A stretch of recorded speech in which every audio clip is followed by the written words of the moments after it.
Hey everyone, welcome back. I wanted to take today and talk with you about form in music. And as I was thinking about my pieces and how I will be sharing with you some of my compositional processes and decision making, that form is going to come up quite a bit. So I thought it would be a good idea to talk with you some about it. There are three basic questions. The first is, what is form? The second, why do we use it? And the third is, what are the different kinds of form in music? And I will be addressing those three questions today.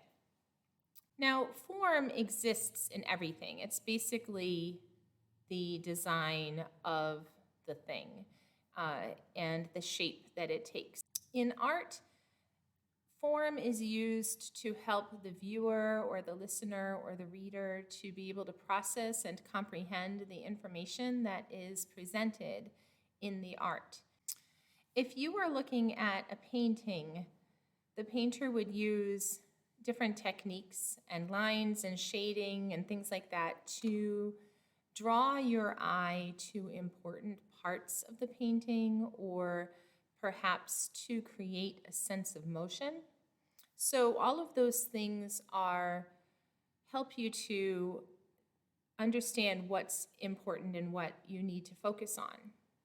Now, music is an art form that takes place over time. You can't listen to a piece all at once.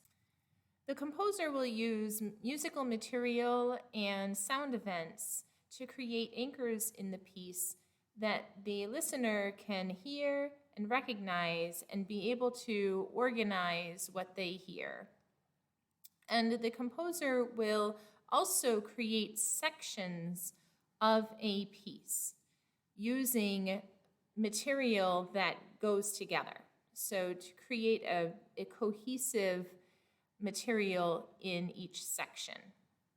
A sense of familiarity will help the listener to be able to pay attention and even predict what is coming next in the music and have something to look forward to. Now, we've all had that experience listening to a favorite pop song with a really catchy chorus. And you'll hear it in the song, whether it's a change in the vocal line going up or perhaps some extra movement in the instruments that creates this exciting feeling of anticipation that leads right into the chorus. So even if you hear the piece for the first time, you know something's about to happen. So that is a type of technique that the composer would use to help the listener to have an idea of what might be coming next. Now, you might not know exactly what it would sound like, but you'll have that sense of something is coming. In music, there are 4 overarching categories of form. The first is iterative. Now, in iterative form, every single line of text is sung to the same exact melody.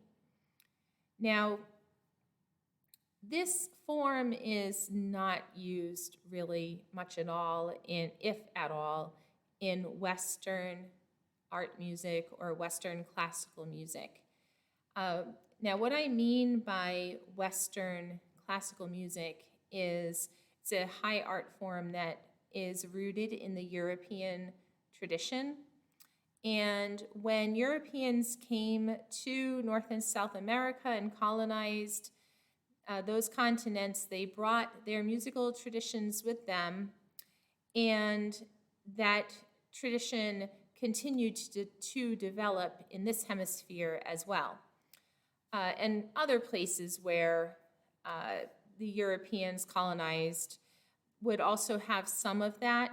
Now, there are many wonderful musics across the world even in Europe, there are folk musics that are not necessarily considered classical music.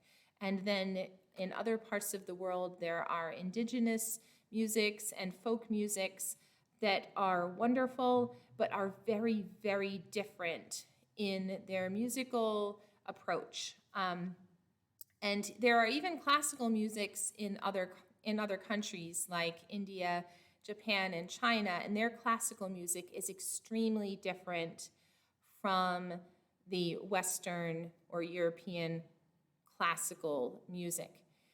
And so when I say that the Western classical music does not use the iterative form, that form might be found in other places. A lot of other musics of the world will use this form. We just don't use it very much here, if at all. From what I have read, it's really only been found in the Gregorian chants, where each line of the hymn, of the psalm, was sung to the same melody. But I would argue that that wasn't really classical music anyway. It was church music. And probably in another video, I will talk about my opinions about how church music really, for the most part, should probably be called a folk music, but that's for another video. I would just summarize by saying this iterative form is not used in Western classical music. The second category of form is called reverting. And basically what that means is a section of music or a sound event will be used again. Basically, the music will revert back and return to that section or that sound event. Many, many, many types of pieces fall under this category. It is very large. Now, I am not going to go into all those smaller categories or subcategories, if you will. I will talk about those subforms in future videos, and I will actually be able to use the piano because so much of solo piano pieces represent several of these different forms. So I'm really excited about that. So you can look forward to that in subsequent videos. The third category of form is called strophic. And this form is probably the one you are most familiar with. This is the form where every single verse of a song is exactly the same in the melody. This is different from iterative, because in iterative, every single line of text has the same melody. But in the strophic form, you might have several lines of text in a stanza of a poem, for example, but each line will have a portion of the entire melody. And so when you take that entire melody for the whole stanza, and then you repeat that entire melody again for the second stanza, that is what is strophic. Now, folk songs, patriotic songs, hymns, these are all good examples of pieces that have a strophic form. But classical music will also sometimes use a strophic form, so it's not relegated only to folk music or church music. But that's your strophic form. Every verse has the same melody. The fourth category of form is called the progressive, or it is also called through composed. Although I happen to think progressive is a slightly better term. And I might get into that in future videos, but basically your progressive form is going to start with a single idea.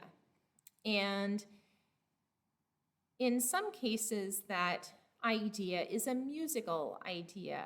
It could be a short theme of, if you sing a little melody to yourself, That would be a theme of music. Or it could be a collection of notes that form a motive. It's not as big as a theme, but those little, like Beethoven's Fifth, for example, da da da da, that is a motive all by itself. And even though it's very short, Beethoven uses it over and over again in his Fifth Symphony, and you can recognize it and sing it, just those four notes.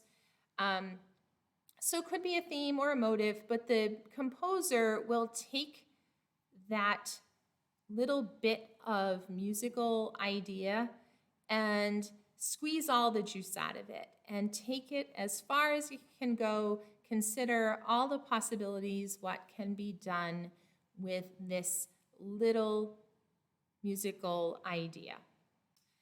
Now, that idea could also be something that is not musical. For example, a story. There are many pieces of music that are inspired and based on stories. And in those cases, the composer will use musical melodies or sound events, harmonies and such to represent a character or perhaps an event in the plot. And if you listen to the music with the story in mind, that can help you to follow along. And each section is different. These, in the progressive pieces or through composed pieces, they do not revert back to a previous section or idea. They keep on going all the way through. So there are identifiable sections. You know when you go from one section to a new section. It's just that none of them repeat. So those are the four overarching categories of musical form: iterative, reverting, strophic, and progressive, or also called through composed. And all the other pieces of music, the subforms can fit under those, although reverting is the one that has the most in there, okay? And again, I will get to those other forms, those subforms in future videos, and I will get to use the piano to demonstrate them, which I am really looking forward to. Okay, so there's a few more things you need to know when discussing form. When we're talking about a piece and referring to the different sections, what we mean is a section that has cohesive musical material. Now, when talking about the organization of a piece, we will give each section a letter. Now, the first section of a piece is called A, and A always comes first. And then the second section of cohesive material is called B. Now, a piece does not need to have a B section, especially like a strophic piece might be A, and then A again, and then A again, and that's fine. But if a piece has a second section of cohesive material, we will call that B. And then at that point, the composer could go on to another section of new material and call that C. However, it doesn't have to go to C. It could go back to A. Once I have two different sections, I have a choice whether or not to go back to A and revert back to A, or whether to continue on to C. Now, hypothetically, a composer could have innumerable sections of music with, all different letters or double letters even, but practically you're not going to have too many sections in a piece. Otherwise, listeners will get overwhelmed and not be able to follow along anymore. There's only so much material that we can keep in our minds at once for it to make sense. So there aren't too many usually. Now, there's also introductions to pieces, okay, if it's just an intro.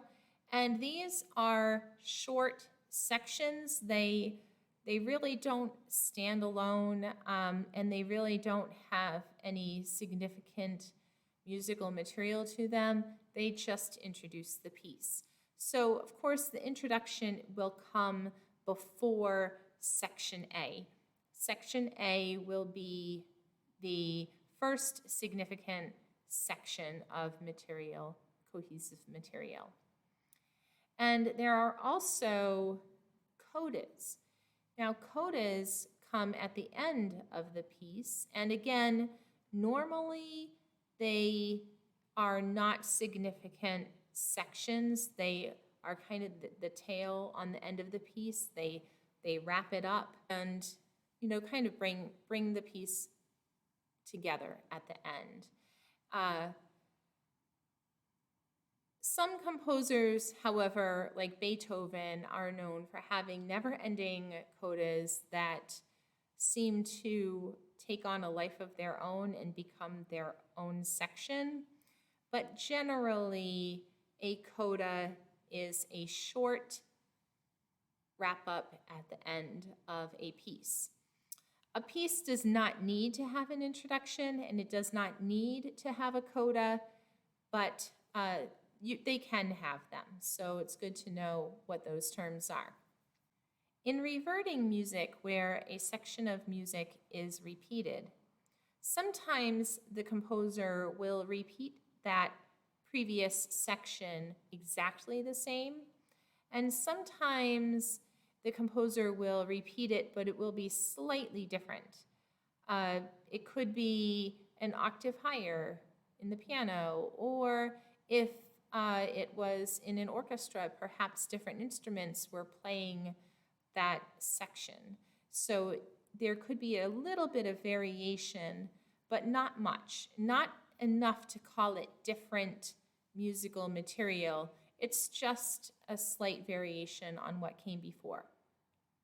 If the music is repeated exactly, like for example, if I had a section A and a section B, and then I went back and played section A, again, exactly the same, it would be called A again. But if I went back and played the first section again, but a little bit different, it would be called A prime. And the way that would be marked on paper would be